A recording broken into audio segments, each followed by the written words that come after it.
Este el DXAS FEBC, de ustedes Radio Comunidad, ta serví para conectar gobierno, privado y mga miyembro del comunidad.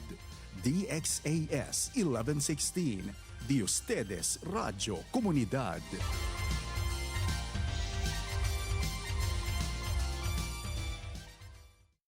Ang tamang oras, ganap ng 6:00 ng umaga sa buong Pilipinas.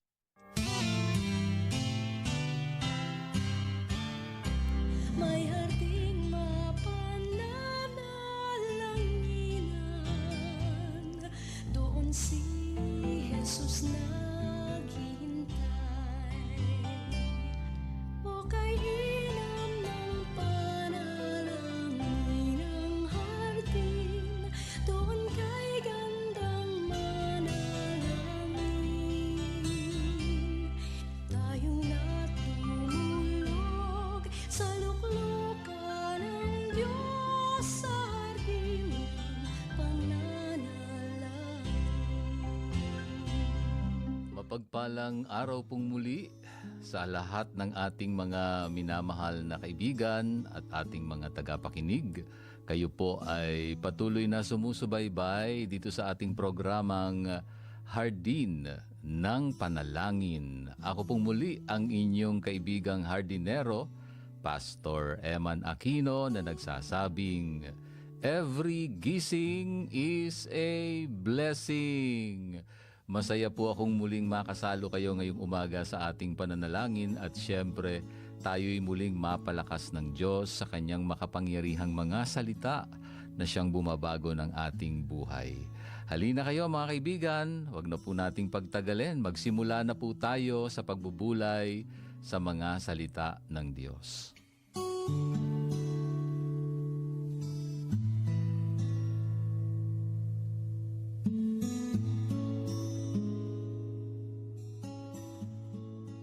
Anyayahan ko po kayong muling basahin ang bahagi ng Isaiah. Narito tayo sa isang serye.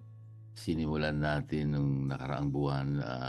Pagpapatuloy po tayo sa talatang 5 ng Isaiah Kapitulo 6. Isaiah Kapitulo 6. Babasahin ko po muna yung talatang 1 hanggang 4 kung saan tayo ay nagsimula ng seryeng ito na pinamagatan nating Open My Eyes, Lord. At ngayon magtutuloy-tuloy na tayo sa verse 5. So babasahin ko talatang 1 hanggang 5. Isaiah Kapitulo 6, talatang 1 hanggang 5. Ganito po ang sinasabi sa atin. Noong taon na mamatay si Haring Uzzias, nakita ko si Yahweh na nakaupo sa isang napakataas na trono. Ang laylayan ng kanyang kasuotan ay nakalatag sa buong templo. May mga serapin sa kanyang ulunan at ang bawat isa'y may 6 na pakpak. 2 ang nakatakip sa mukha, 2 sa mga paa, at 2 ang ginagamit sa paglipad. Sinasabi nila sa isa't isa ang ganito, Banal, banal, banal si Yahweh na makapangyarihan sa lahat. Ang buong daigdig ay puspos ng kanyang kaluwalhatian. Sa lakas ng kanilang tinig ay nayanig ang mga pundasyon ng templo at ang loob nito'y napuno ng usok. Talatang 5. Sinabi ko, kawawa ako sapagkat ako ay isang makasalanan at mula sa isang lahing makasalanan. Mapapahamak ako sapagkat nakakita ko ang hari, si Yahweh, ang makapangyarihan sa lahat.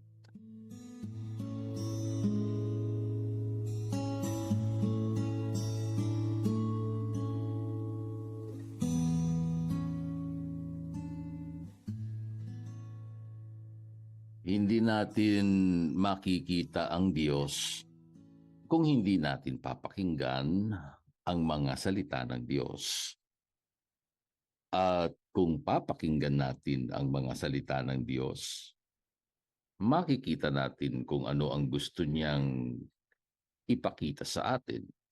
Mas makikilala natin kung sino siya. Mahalaga ito sa ating lahat. God reveals Himself to us through His Word. Hindi po sa kung ano-anong mga salita o anumang mga kwento o anumang mga haka-haka. Salita ng Diyos ang napakahalaga. Hindi po tayo maliligtas, hindi po tayo mapapanumbalik sa tamang relasyon sa Diyos, hindi tayo magkakaroon ng buhay na walang hanggan kung hindi natin siya makikita. At kung mananampalataya ka na ni Kristo, unti-unti kang binabago para maging katulad niya habang mas lumiliwanag ang pagkakita mo sa Diyos. Now, dito sa HNP, mga ka-HNP ang tawag natin o bilang pamilya ng Diyos, meron po tayong commitment doon sa isa't isa, no? Na magtutulungan tayo sa paglagong espiritual. Kaya nga po pinagpapasalamat ko sa Diyos dahil yung karamihan sa atin ay nagagawa nating i-share yung ating link sa FB. Yung iba naman sinasabi nila sa radyo, nakikinig sila at inaanyayahan din nila yung kanilang mga pamilya, relatives nila, kaibigan na makinig, no, dito sa ating programa. Isang bahagi ng commitment natin na magtutulungan tayo, no? Tutulungan natin ang bawat isa sa paglagong spiritual. Kaya nga po, tinutulungan natin ang bawat isa na mag-focus sa pagtingin sa Diyos. Kaya kasi ang pinaka-importante. Kaya nga sobrang crucial ang tinatawag nating theology o study of God sa discipleship process. Hindi magiging kumpleto yung discipleship kung wala pong theology o walang maayos na pag-aaral tungkol sa Diyos. At mahalaga na pakamithiin po nating mas makilala ang Diyos habang nasa proseso tayo ng discipleship. Dahil paano natin siya ipapakilala sa iba at sasabihin nating, "Behold our God." Etong Diyos namin, tingnan niyo. Kung hindi mo naman siya lubos na nakikilala, di po ba? At kung lalo mo siyang nakikilala, hindi ba't mas namamangha ka sa Kanya habang ikaw ay nakikinig ng salita ng Diyos, nakikita mo ang Diyos, talaga namang mamamangha ka sa Diyos. You will be astonished kapag nagkaroon ka ng ganitong vision of the glory of God. Katulad nga nung nangyari kay Isaiah at yung nasaksihan niyang worshipful response, no, ng mga seraphim ayon po dun sa napag-usapan na natin nung nakaraang 2 linggo, nung nakaraang buwan, tayo ay nagsimula sa serye sa Isaiah chapter 6 verses 1 to 4. So nakita natin and I pray, no, na nakita nga ninyo na ang Diyos, number one, ang Panginoon, di ba? Na ang utos ay dapat sundin. Ang Panginoon ang namamahalang hari. Siya ang Diyos na makapangyarihan sa lahat.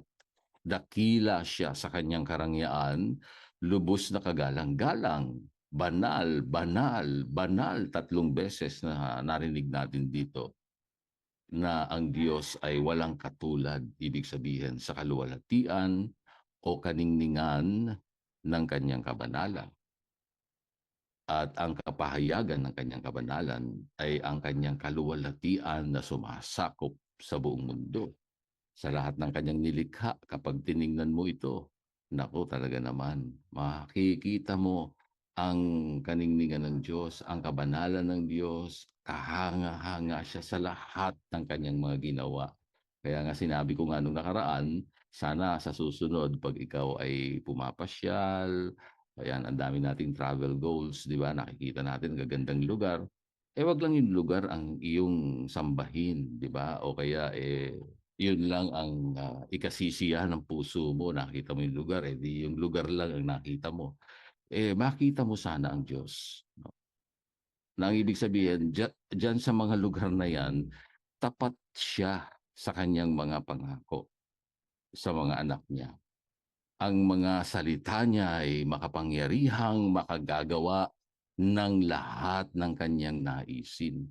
Kasi lahat ng nakikita mo nalikha sa pamamagitan ng kanyang salita. Kaya makapangyarihan ang salita ng Diyos. Ang salita ng Diyos kapag ito'y pinakikinggan, hindi lamang nagpapakita ito na ah, makapangyarihan at magagawa niya ang lahat ng kanyang naisin.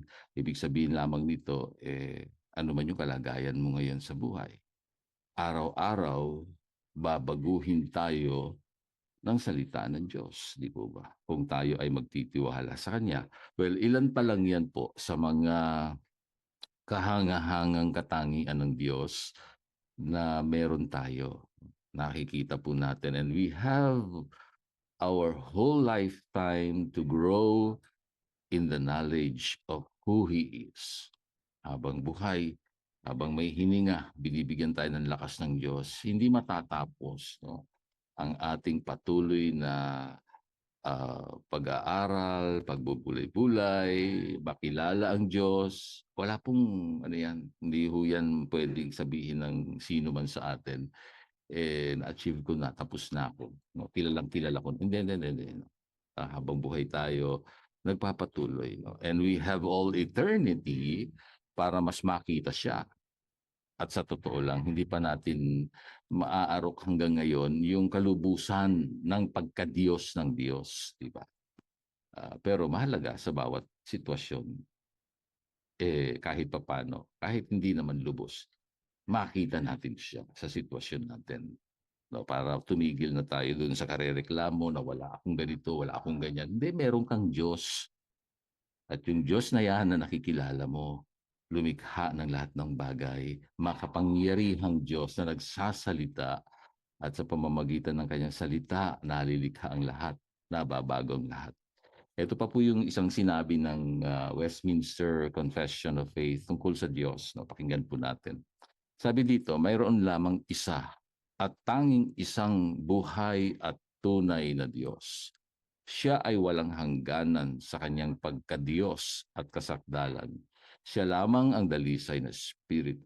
Di nakikita, walang katawan, walang mga bahagi at mga silakbo ng damdamin. Siya ay hindi nagbabago, walang hangganan, walang hanggan at hindi malilirit. Siya ay makapangyarihan sa lahat, marunong sa lahat, kabanal-banalan, ganap na malaya at lubos ang kaganapan. Ginagawa niya ang lahat ayon sa kanyang di nababago at pinakamatuwid na kalooban tungo sa kanyang sariling kaluwalhatian. Siya ay puspos ng pagmamahal, biyaya, awa, pasensya, kabutihan at katotohanan. Siya ay nagpapatawad ng kasamaan, pagsuway at kasalanan at nagpapala sa mga masikap na humahanap sa kanya. Ngunit siya ay makatarungan at nakakatakot sa mga kahatulan niya at napupuot sa lahat ng kasalanan. Hindi niya maaaring pawalang sala ang mga may kasalanan. Yan ho ang sinasabi ng 2.1. Sa 2.2 naman, tingnan natin. Ang lahat ng buhay, kaluwalhatian, kabutihan at pagpapala ay matatagpuan sa Diyos at sa Kanya lamang. Ang Diyos lamang ang sapat sa Kanyang sarili at hindi siya nangangailangan ng anuman sa Kanyang nilikha, ni hindi siya kumukuha ng anumang bahagi ng Kanyang kaluwalhatian mula sa kanila. Sa halip ay Kanyang inihahayag ang Kanyang sariling kaluwalhatian sa kanila sa pamamagitan nila. Siya ang bukal ng lahat ng buhay at ang simula, daluyan at patutunguhan ng lahat ng mga bagay. Siya ang nakapangyayari sa ibabaw ng lahat ng kanyang nilikha at ginagawa niya ang lahat ng kanyang loobin sa kanila sa pamamagitan nila at para sa kanila. Ang lahat ng mga bagay ay nakalantad sa kanyang paningin. Ang kanyang kaalaman ay walang hanggan at hindi maaaring magkamali sapagkat ito'y hindi nakasalalay sa anumang nilikha. Wala siyang pinagsasalalayan ng kahit anong bagay at lahat ng bagay ay may katiyakan para sa kanya.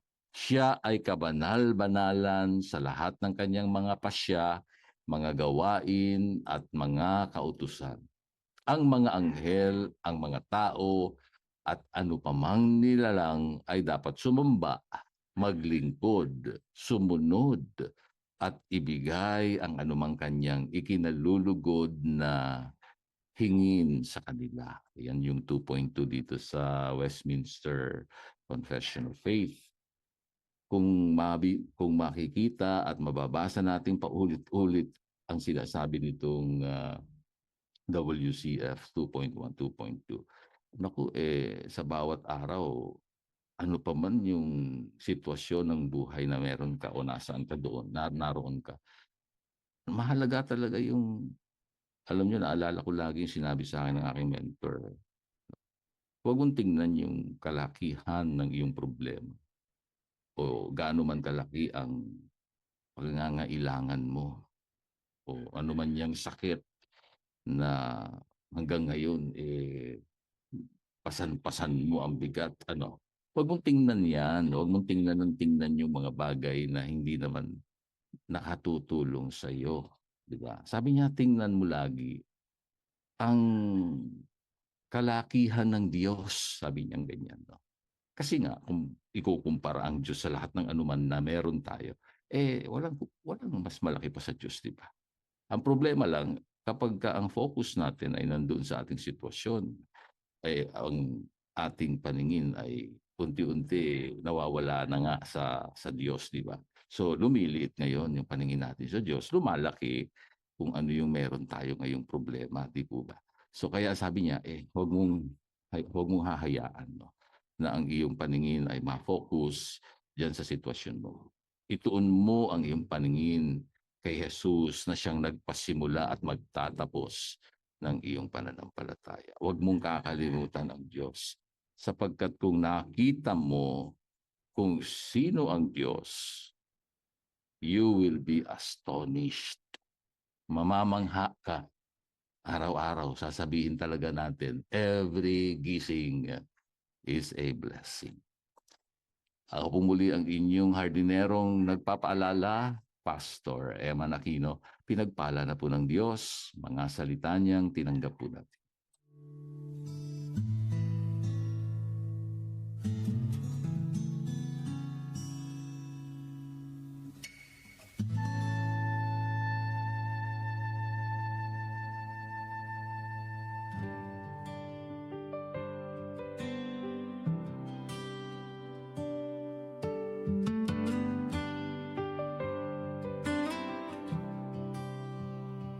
Sa bawat paghinga, sa bawat tibok ng puso, may himig na di marinig, ngunit totoo.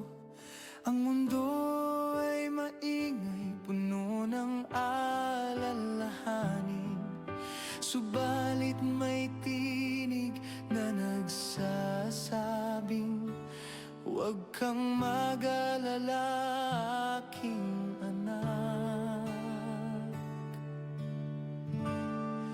Mahal ka ng Diyos, kaya huminga ng malalim.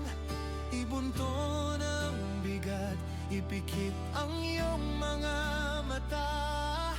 Pakinggan ang bulong ng kanyang pag-ibig, pag-asa ang dala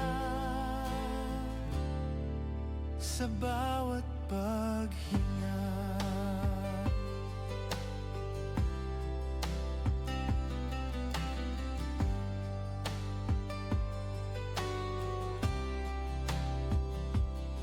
May mga araw na madilim at puno ng kalungkutan, parang walang liwanag, walang makapitan. Subalit ang kanyang kanyang pagmamahal laging sariwa at bago. Mahal ka ng Diyos, kaya huminga ng malalim. Ibunto ng bigat, ipikit ang iyong mga mata. Pakinggan ang bulong ng kanyang pag-ibig. Pag-asa ang dala sa bawat paghinga. Kaya't sa bawat pagod, sa bawat pagsubok na dumating,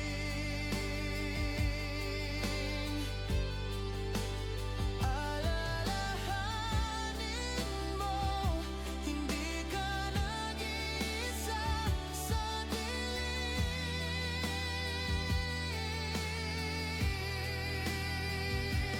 May nagmamahal sa'yo na higit pa sa lahat. Mahal ka ng Diyos, kaya huminga ng malalim. Ibunto ng bigat, ipikit ang iyong mga mata. Pakinggan ang bulong ng kanyang pag-ibig. Pag-asa ang dala sa bawat paghinga. Mahal ka ng Diyos, huminga ng malalim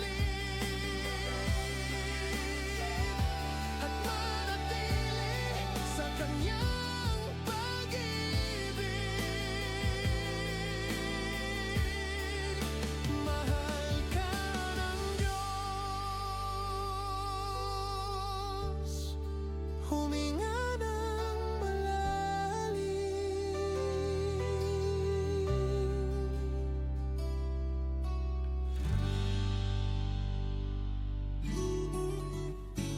Halina't makiisa at makibahagi sa ating pagdulog sa Diyos para sa ating minamahal na bansang Pilipinas.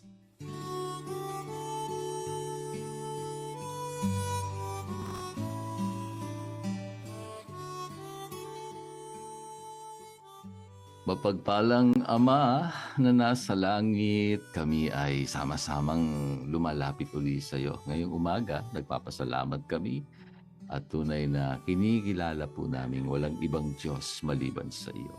Tunay na Diyos, makapangyarihan sa lahat. At ikaw ang higit na marunong sa amin sa kapakanan ng aming bansa. Panginoon, hindi kami mawawalan ng tiwala sa iyo. Ano man ang kaguluhan, ano man ang mga suliraning kinakaharap, katiwalian na pinagdadaanan namin ngayon, kahirapan ng nakararami namin mga kababayan.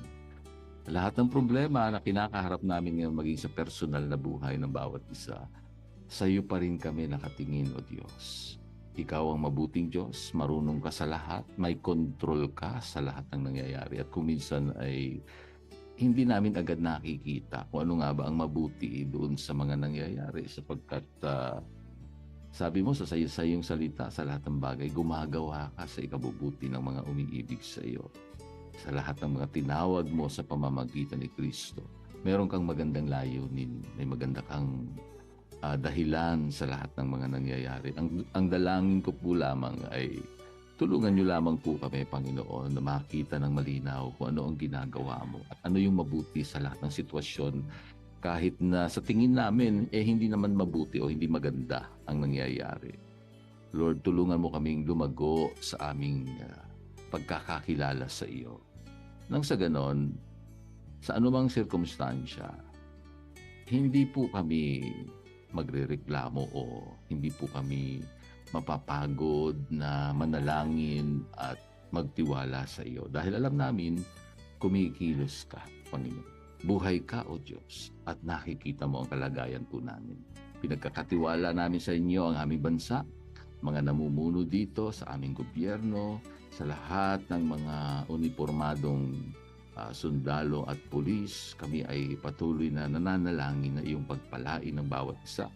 Tinataas ko sa inyo si Colonel Joseph Ortega, pagpalain mo kanyang buhay kasama ng kanyang buong pamilya. Ang pag-iingat mo ay kanyang kailangan, Panginoon. Kasama ng lahat ng kanyang mga magigiting na kapulisan sa Regional Mobile Force dito sa aming rehiyon, Region 9. Salamat, Panginoon, sa pagpapala mo sa buhay ng Albrecht family. Tinataas ko si Clint, Panginoon, patuloy mo pagpalain ng buong pamilya kasama ng kanilang mga negosyo. Ikaw ang Diyos na pwede naming pagkatiwalaan sa lahat ng oras. At alam niyo po kung ano ang mabuti sa bawat isa.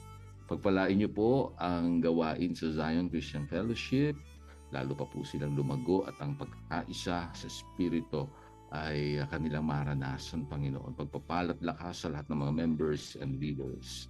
Kay Nanay Isabel Hugilon, pagpalain mo siya ng lakas, kalusugan ay galing sa iyo, Panginoon. Maraming salamat po maging sa pamilyang Legaspi, kay Marites, kalusugan sa kanilang mga magkakapatid at sa kanilang mga pamangkin, Panginoon. Mararanasan ka po nito. Si Ate Elsa, kagalingan din po sa kanilang mag-asawa, nananakit na likod, pamamanhid ng mga kamay. Ikaw pa rin ang Diyos na pinagkakatiwalaang dakilang manggagamot. Pagpalain niyo po sila. Ganon din si Kuya Ador sa kanyang karamdaman at patuloy na recovery. Dalangin namin na maranasan niya ang lakas na nanggagaling po sa iyo at kapayapaan sa lahat ng oras. Maraming salamat. Tunay na ikaw ang Diyos sa aming buhay. Katagumpayan para kay Victoria Cagayat na maging maayos ang kanyang eye operation. At sa akin ding Mrs. si Sister Vivian sa kanyang cataract operation. Salamat, Panginoon. Ikaw ang Diyos na dakila, pinupuri ka namin, sinasamba sa mga oras pong ito. Sa ngalan ni Jesus, ito ang aming dalangin. Amen.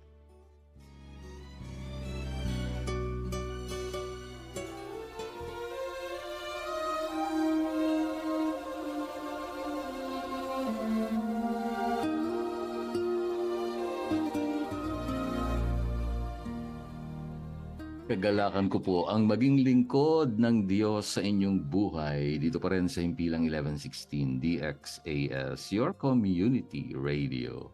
Isa lamang kami sa mga himpilan ng FEBC Philippines at kasapi ng kapisanan ng mga broadcaster ng Pilipinas. Kung nangangailangan po kayo ng panalangin at pagbisita sa inyong bahay, maaari nyo pong ipadala ang inyong mensahe sa mobile number 0917-125-8201. Hanggang sa susunod pong muli sa parehong oras at himpilan pa rin. Maraming salamat sa inyong pakikinig at maraming salamat kay Rolando Alfonso at Romel Paulino na umaalalay sa atin sa bawat umaga. Ako po ang inyong hardinero, Pastor Emman Aquino. Paalala pong muli, sa lahat ng ating ginagawa, luwalhatiin natin ang Diyos.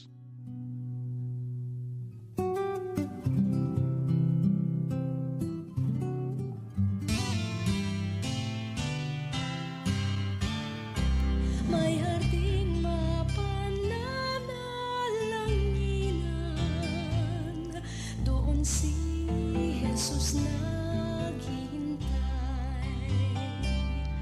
O kay inam ng panalangin ng hardin, doon kay gandang manalangin.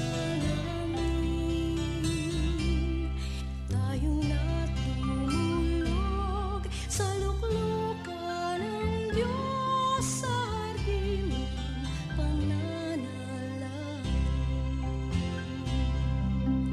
O kay sarap ng lumapit sa banal. Since 1948, the good news of Jesus Christ goes out to Filipinos across the islands and around the world. FEBC Philippines, until all have heard.